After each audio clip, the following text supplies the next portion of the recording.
What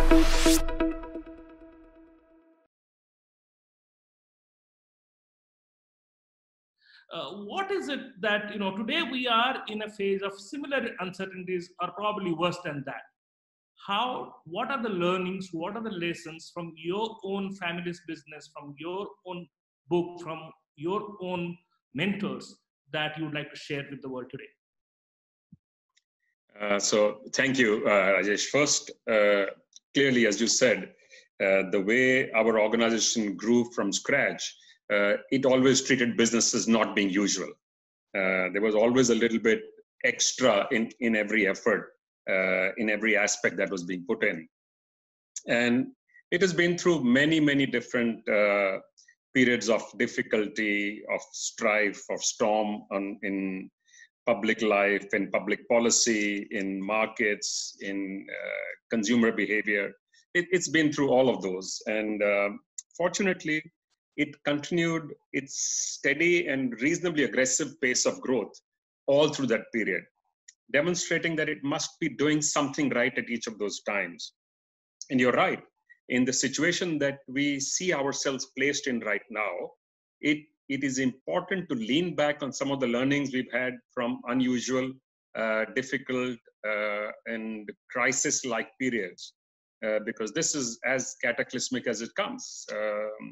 There are people now comparing it with the World War, with the plague, with the Great Depression, because clearly in recent history, the generation that's around right now has not seen any period of this nature where every citizen in every town and city in the world is locked in at one place, with a small minority being allowed to move around to provide essential services. This is a time which calls for us to lean back on experiences through all kind of crises that any one of us would have seen.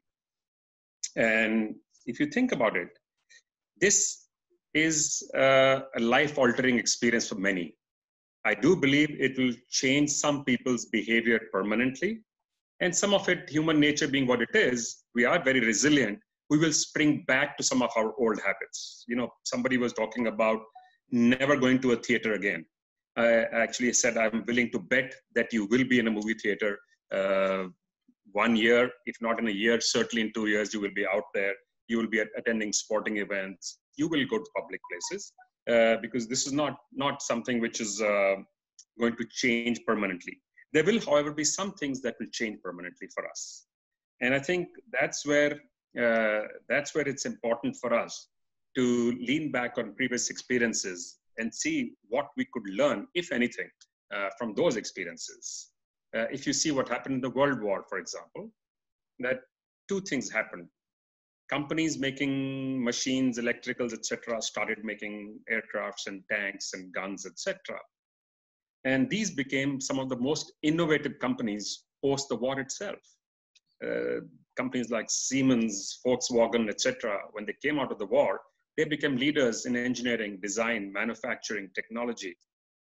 And the countries which got beaten up in some sense, if you look at Japan and Germany, they became the hotbeds of innovation. So any crisis is also an opportunity for us to learn, an opportunity for us to improve. And I think this one has come at a time when the world, in any case, was looking at massive change taking place, driven by things like technology, by genomics, by personalized healthcare. So let's focus on the 2 or 3 things which are direct impact. First, of course, is the healthcare. I think this will allow, in fact, force countries to change their budgets for how they view healthcare. In India, for example, only 7% of what we spend on health goes on preventive health. 80% goes on treatments and cure. And that's a lopsided balance. It has to change. So this is what, and I can equate them, if you like, with different events that we have seen ourselves in the lives of the business and our companies. But I would rather at this moment stick to a slightly more of a helicopter view of nations, because this is affecting the world. This is affecting the peoples across the world. And we will focus more on information and data gathering. So we had set up something called the IDSP in India in 2004. It's supposed to gather data on public health. And it's been struggling since it was set up. There was really never any big focus on this. I think now is the time for us to say, while we focus on treatment and prevention, let's also set up a strong foundation and a base for data gathering, for innovation, for research in all of these areas. Now, Indians have done this exceedingly well across the world, but India has not. If you look at the NHS, if you look at the top specialists in North America, if there were no Indians, both these systems would actually collapse.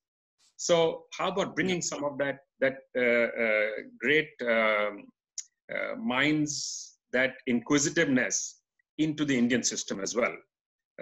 We had set up also a healthcare information system in 2007 in India, which was also struggling. And I can tell you that has come and in good stead for us right now. That is what the government is now using to gather data across the country on what's going on in cities, in regions, in states, even down to smaller subsets of cities and towns. And I think it's important that we learn from how we behaved and what worked when we changed our behavior in earlier crises. We have seen in our companies that when there was a problem, and I'm going back now a few decades of labor unrest, that the companies started automating more. So for example, in Hero Cycles, we had installed robots and automation in painting, in electroplating, in welding, in brazing, well over 30 years ago, when it was not fashionable. It was not really a done thing in companies, certainly not in bicycle kind of companies. So, and these learnings actually helped the companies as we went along. We said we will strike a balance between people and machines. And that fine line of the balance continues to change all the time. And we've kind of pushed that always, saying we will use machines wherever it is a health hazard for people, it is highly repetitive, or it needs a very high degree of accuracy. We will use machines. Rest of the time, we will encourage people. And there is, of course, a separate calculation on how you look at the economics of this. So I'm going to stop here. I don't know how long you want me to answer each time, but I can make the answers very short, or I can make them very long. Yeah, well, we have 35 minutes. We would like to make, we've got another probably 15, 20 minutes to go. Is that right, Payal? Yes, absolutely. Go ahead. Okay. We'll take as long as we need. You talked about healthcare, and I'm happy that you said one of the biggest lessons is that healthcare is a public good, and we have forgotten that it should be a public good. It ought to be a public good, and that's one of the biggest takeaways. What are the similar takeaways that are there? Now one kind of hears at this point in time about Kerala model. So, would it be premature to say, we are living in time when now it is enter the Kerala model and exit the Gujarat model? Have you learned the right lessons? So I'm not sure there is any one lesson that's good enough for us at this moment. This is still a learning period. By the way, it is very early days. We have not seen the worst of this disease, the breakout yet. The expectation of the climb in numbers is still somewhere between 3 to 8 weeks away for India. And the good thing that we did with this extreme lockdown, and by the way, the whole world acknowledges that India's lockdown has been the tightest across all nations. They've also, of course, said that India has provided the lowest economic support so far to the industry and the economy in general. But the model that we finally need to follow is not yet built. But again, the point you're making is actually very, very interesting, that each model that we have right now is teaching us something that we can learn from. What will work finally, what will be the ideal model, I think only time will tell. And I'm not even sure time will tell, because once this is over, we may not have the luxury to do a real comparison, because the demographics, the social structure, the behavior, the amount of travel, the age profile is different in each region, including in every state in India. While we like to think of ourselves as one big mass of humanity, but the reality is we are unique across different parts of India. And that in many ways, along with the comorbidities or others who are at risk, will eventually define how this plays out in different parts of the country. The one binding factor that we are finding is the massive numbers of migrant labor, which is now spread across from 5 or 7 states to at least 15 other states.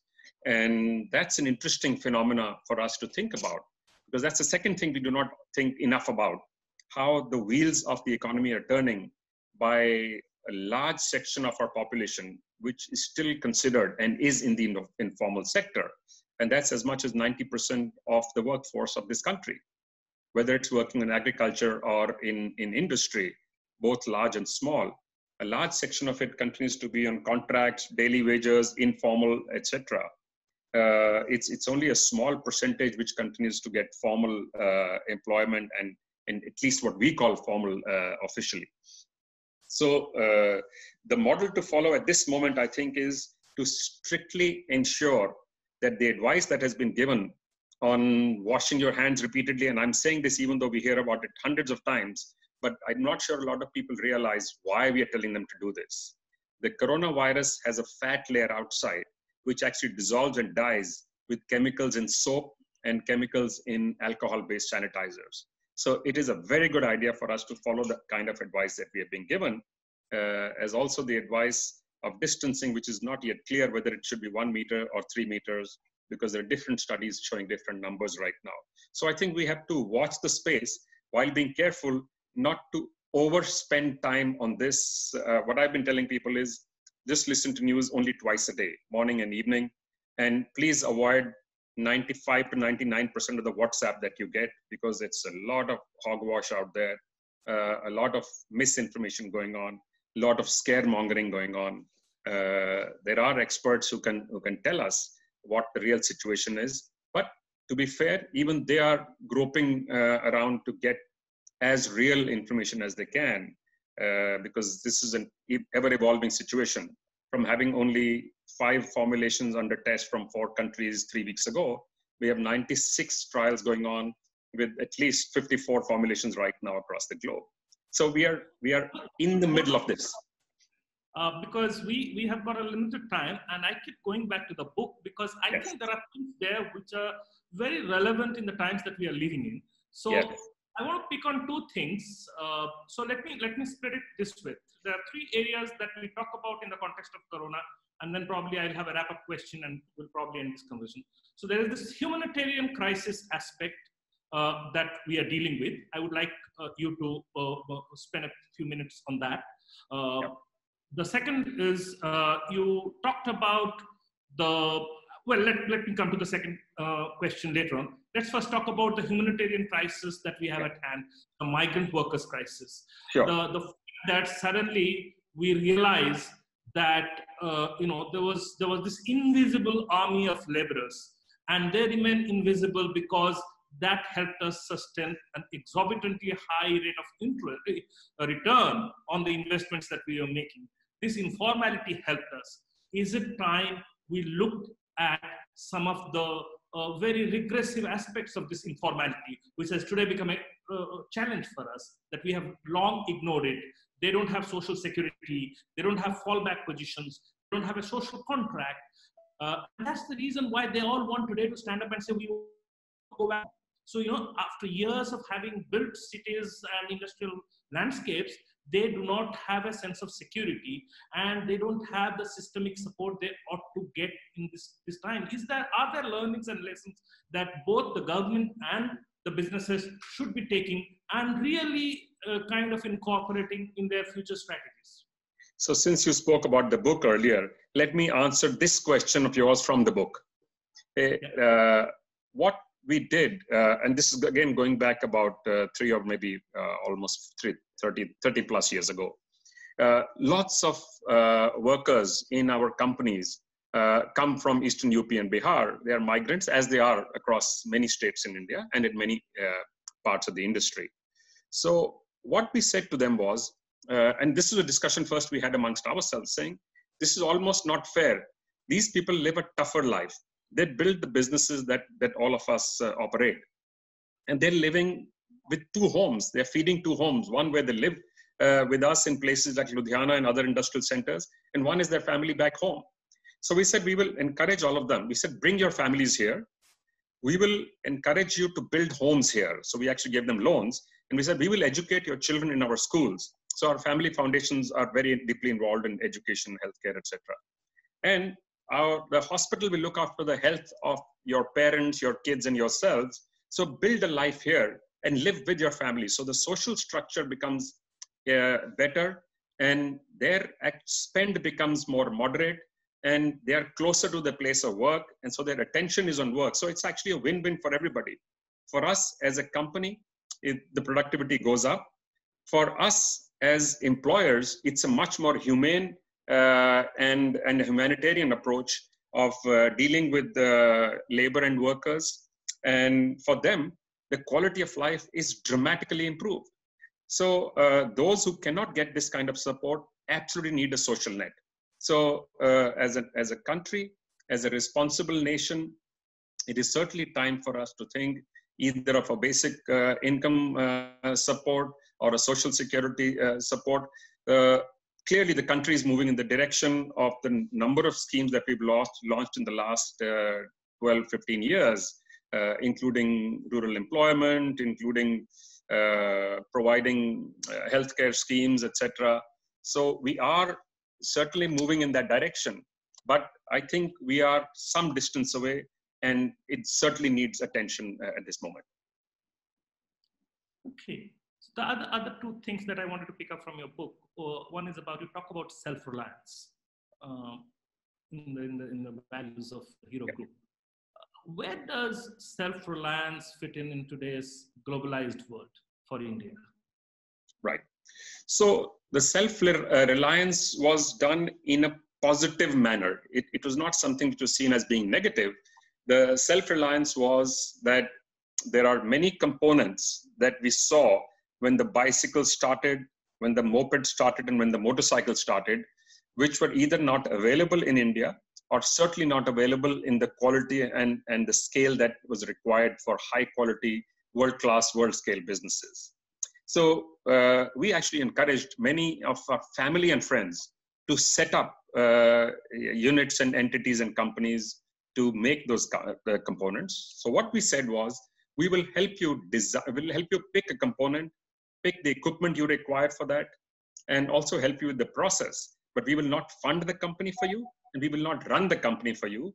And also, please remember that outside of this room, we may be friends, relatives, uncle, cousin, or whatever we are. Inside of this room and at business, we are business partners. So concept of arm's length pricing, of governance, of just-in-time inventory were established at that time, which are now considered the most modern contemporary governance and management practices. For India today, it is a unique opportunity because China, for various reasons, has become the bad boy in the world of commerce, trade, and business. And there are many global companies which have now launched what they call a 1+1 strategy, is to have a source in addition to China. So India needs to take advantage of that. And I don't mean only as indigenization, but to be a global player. And I'm now suggesting that we should not close our walls. We should become part of the global value chain. That's where we get full value of constant exchange of knowledge, ideas, and technologies.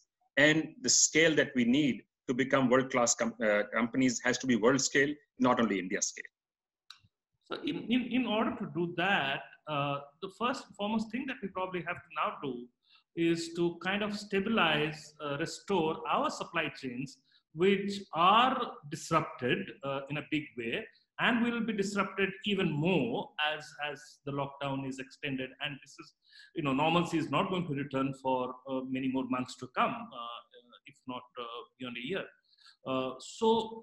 And that again takes me to the other thing which you talk about in the book, just in time, the JIT philosophy. What are the learnings from that for, restoring the supply chain disruptions that we have had to go through, or we will go through? So absolutely. So just in time is one of the biggest assets of a company that's in the manufacturing space. It's also one of the biggest challenges in the manufacturing space. The just in time requires that the entire value chain has to be up to speed all the time. It's not just now and then, it's not just this week or the other week, but constantly able to provide components at the place, at the time required, at the price required, and at the quality required all the time. So you do not have to be sorting out goods and making sure that only the good quality is approved and goes in, the others goes back. So what it means is that for India as a nation, the manufacturing industry in India has to learn from what the automotive industry in India has done, as to build world-class systems, processes, technologies, and people practices. And all of these are required together. It's no one of them which can allow you to be a company which can work with just-in-time practices. Because just-in-time requires that every day components will come in, will get manufactured, processed, or assembled, and every day they will go out. So in our companies, we built no warehouse. When we did the restructuring of the group, we had 32 companies. And not one of the manufacturing companies had a warehouse or a godown, not one of them. And that only worked because all the hundreds of people in the supply chain, and by the way, the thousands in the dealers and distribution chain, all of them are working on the same model. If you're going to ship out goods every day, you cannot ship them into a crowded market. It has to be into a market which is constantly consuming and selling. And also, by the way, receiving the payments at the same time. So the whole thing initially started as a model because there was not a lot of money or resources. Eventually, it became a lean pipe model that we, in a sense, perfected and then followed company after company after company. I think as a country, to build ourselves on thin resources out of the enterprise innovation in India. This is a good flow as a nation, and not just for manufacturing. There are many parts of this which can also be learned in services, which is the bulk.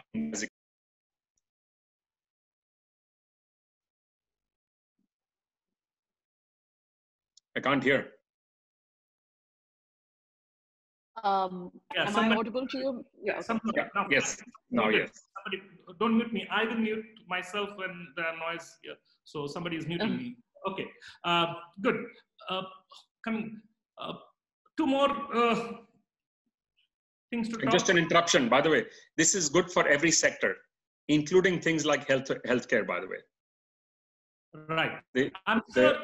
High throughput, high efficiency is an essential component of JIT. So this is applicable across the board. Yeah, I'm sure policymakers are listening as we speak, and I think a lot of leaning back can be done there on your experience as we kind of try to get onto a recovery trajectory. At least I found some of those things very fascinating, and that's why I brought it up.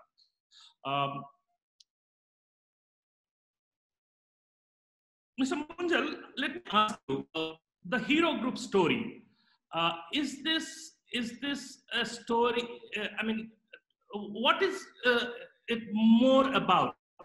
Is it about family, nation building, or is it about enterprise and personal? It's not both, but what is it that comes in the pecking order? So I wrote, if you read the book right at the beginning, I wrote two things that, you know, my father and any of us asked for many story on the family and the company, and he would always refuse. And his logic was that it's not nice to talk about yourself. It seemed like showing off, and that's not the way we are. That's not the Indian way of looking at things, and that's not the kind of family we are. But he actually finally agreed that this would be a good lesson for others or learning for young people.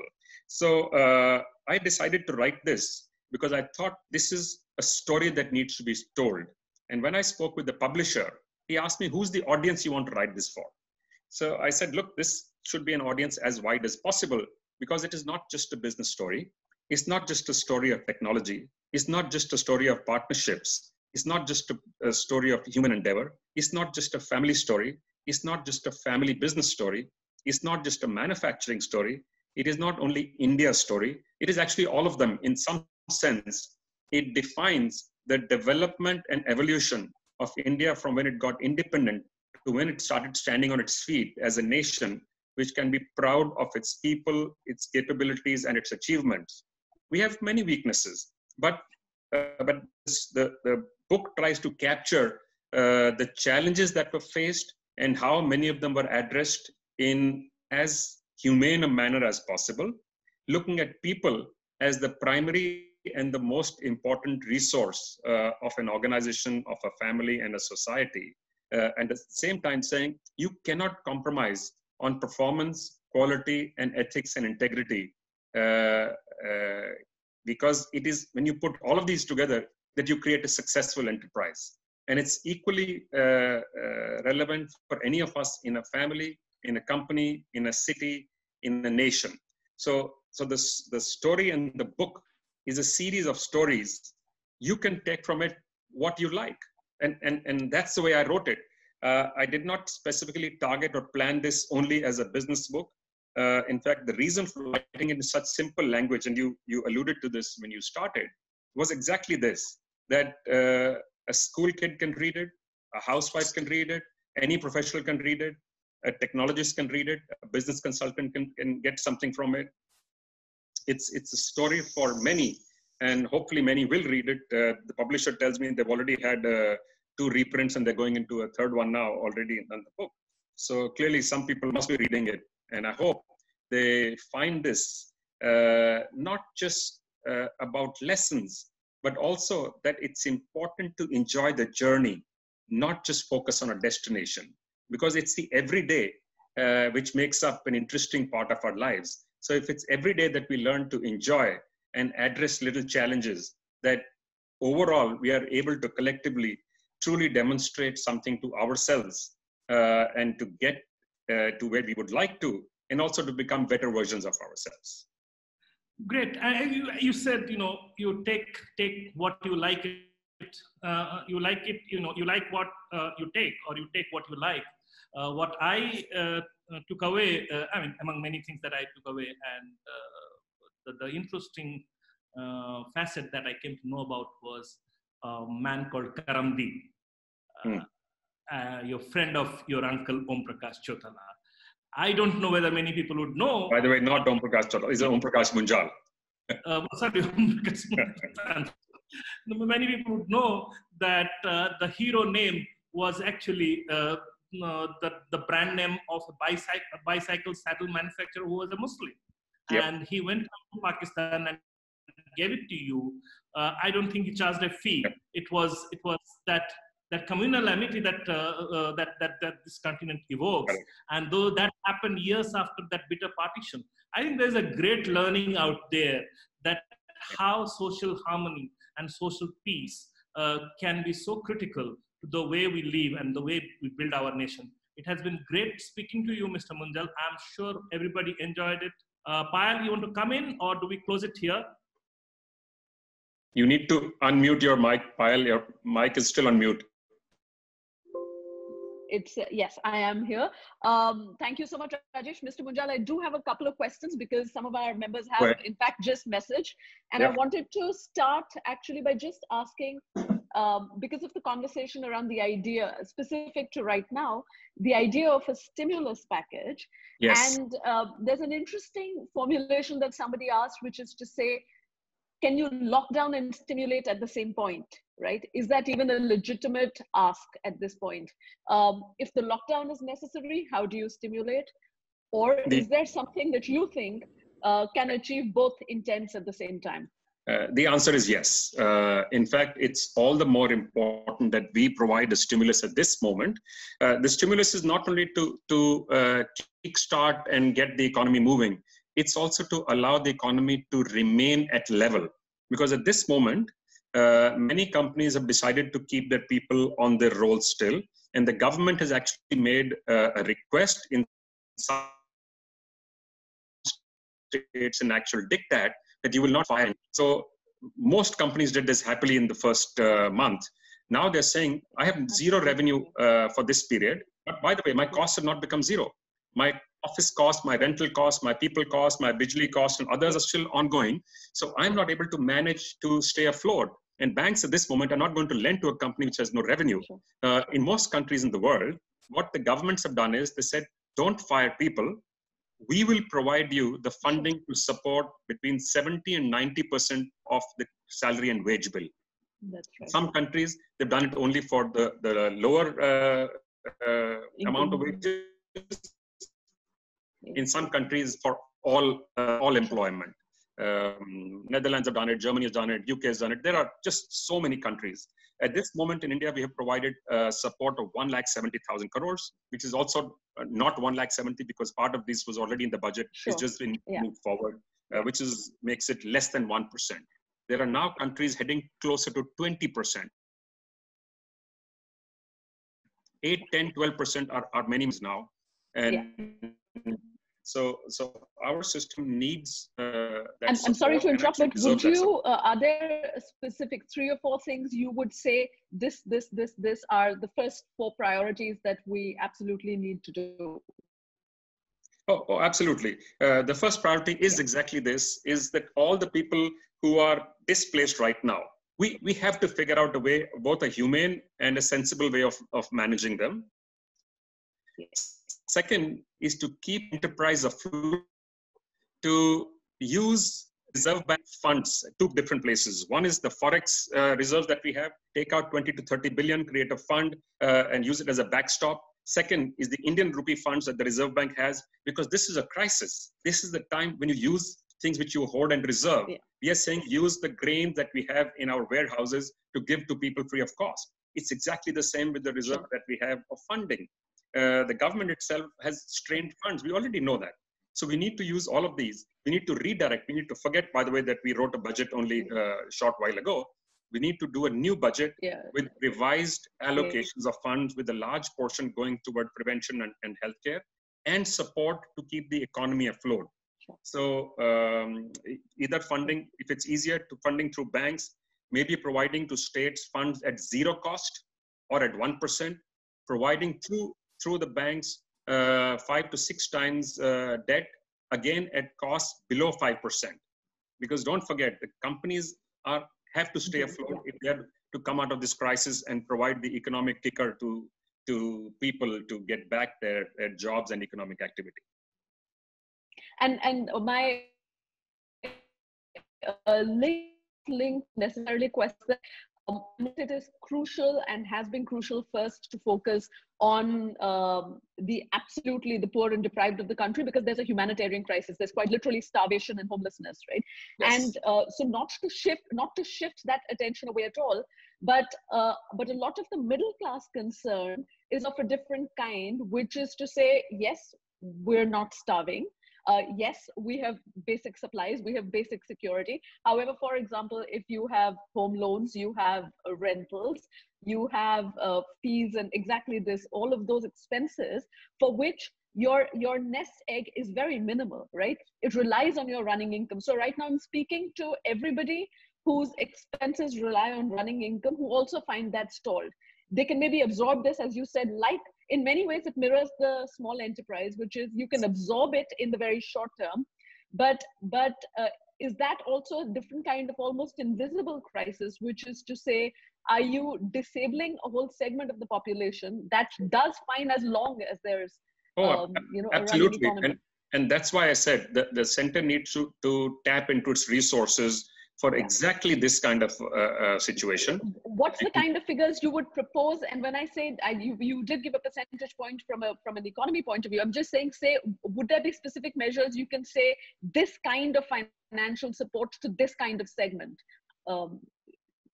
So I don't have an exact breakup of this of each segment, but clearly, as I said, for the poor, the government already started by providing grain free of cost. We have to figure out a way to get to those people who still may not be accessible. There are many who are kind of the lost parts of population of India. So starting from there, that has to be our first and prime concern. Then moving up to every section of society, the elderly, the physically handicapped, the mentally challenged, because this is an invisible part of our population, by the way. And at the same time, recognizing the heroes. We need to do both things. In some sense, if you see, the very concept of patriotism, I think is different. We are fighting a war, but the war is not being fought with bullets. It's healthcare workers, it's nurses, it's ward boys, it's cleaning crews. It's somebody who delivers a package to your door. It's the sabzi wala. So these are today our big patriots. This service is a form of patriotism, and we all need to recognize this and provide both support and incentive in those areas, because these people are putting their lives at risk for all of us, as much as a soldier does on the front line. In some sense, it is very similar. So I would say each segment addressed with its concern has to be taken into account as we define this package. But if I look at the overall funding that the government may need to put out for this, I think we need to forget our fiscal deficit concerns for the moment, because even though we have put a budgetary constraint on ourselves, we need to allow that to slip for the next 2 years while we resolve this and bring the economy and people back on track. And in this time, we should not be shy of going up 5% or even higher than 5% of our GDP. I believe there is more coming down the pipeline. The Home Ministry has released one set of guidelines today for movement, etc. It's a 15-page guideline which has just come this morning. So we will see more coming, I believe. But I think some of this needs to be triggered earlier rather than later. Sure. Thank you. I know the questions on this can probably never stop. But thank you for taking the time this morning and sharing a bit both of your expertise and your experience. Thank you, Rajesh, for hosting this conversation. And we hope to have you back here as the situation progresses to maybe look at whether some of your concerns have been met. Thank you to everybody for joining us. We'll see you back here next Wednesday. Thank you. Thank you for inviting me. Thank you. Thank you so much for being here. And thank you on behalf of HarperCollins and Algebra. Thank you. Bye-bye.